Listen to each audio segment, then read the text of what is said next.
మనకి job calendar release చేయలేని ప్రభుత్వం. ఇది మారాలి అంటే ఖచ్చితంగా మన కూటమి ప్రభుత్వం రావాలి. వచ్చిన వెంటనే ముందుగానే మన మెగా డిఎస్సిని మనం దాని మీదే ఉంటుంది, ముందుకు తీసుకెళ్తాం రాగానే. అలాగే సిపిఎస్ కాంట్రిబ్యూటరీ పెన్షన్ స్కీమ్కి సంబంధించి మాట ఇచ్చి మరి వెనక్కి వెళ్ళిపోయాడు. వారం రోజుల్లో సంతకం పెడతానని చెప్పిన వ్యక్తి ఈ రోజున దాన్ని గాల్లోకి వదిలేశాడు. స్కూల్స్లో పాఠాలు చెప్పి టీచర్లను తీసుకెళ్ళి మనకి యారెక్ షాపుల దగ్గర, సారాయి షాపుల దగ్గర క్యూల్లో సరి చేసే బాధ్యతలు అప్పచెప్పాడు.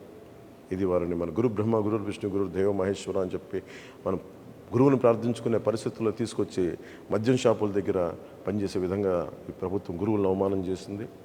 ఉద్యోగులకి సిపిఎస్ ఇవ్వలేదు. వీటన్నిటిని దృష్టిలో పెట్టుకొని నేను గురువులకి గౌరవం ఇచ్చేలాగా, వారికి వేతనం సకాలంలో అందేలాగా, అలాగే సిపిఎస్ నేను ఉమ్మడి ఆంధ్రప్రదేశ్ మాజీ ప్రభుత్వ ఉద్యోగ కొడుగ్గా నాకు కష్ట నష్టాలు తెలుసు. ఈ రోజుకి మా అమ్మకి మా నాన్నగారి పెన్షన్